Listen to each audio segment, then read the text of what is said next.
Dimitri Bivol may banat sa kampo ni Canelo.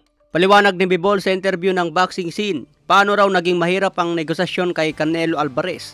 Hindi naman daw pinag-usapan ng maayos ang tungkol sa rematch. Nabasa na lang daw ni Bivol sa boxing headline na kasalanan daw niya bakit biglang nagbago ang kalaban ni Canelo.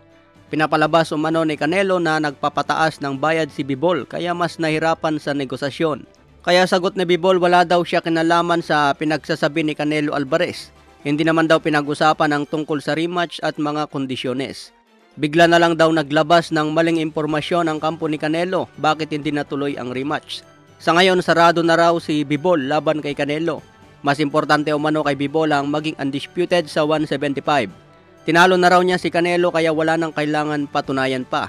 Focus na lang daw kay Arthur Beterbiev para ipunin ang 4 na belt.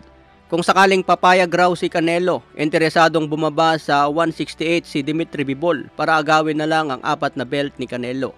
Pero naunang sinabi ni Canelo mga tol, lalaban lang siya ulit kay Bivol sa 175 pounds. Hindi papayag si Canelo na itaya ang belt, baka biglang maagaw pa ni Bivol. Samantala, nagpahiwatig na rin ng interes si David Benavides sa 175.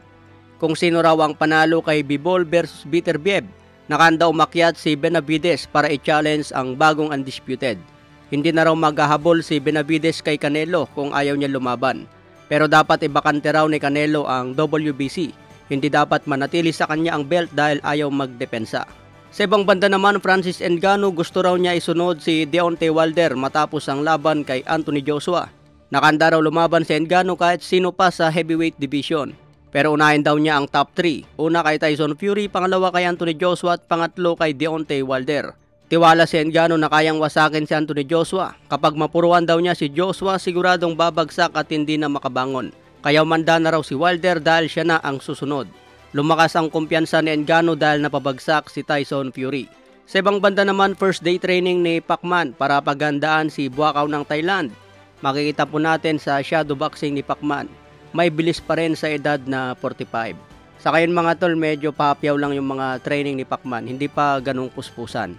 Pero tignan natin kung papalapit ng laban talagang pangmalakasan na. Baby, that's what makes the champ. So ask Morales, ask Barrera, ask all the boys about that footwork. Woo! The key to success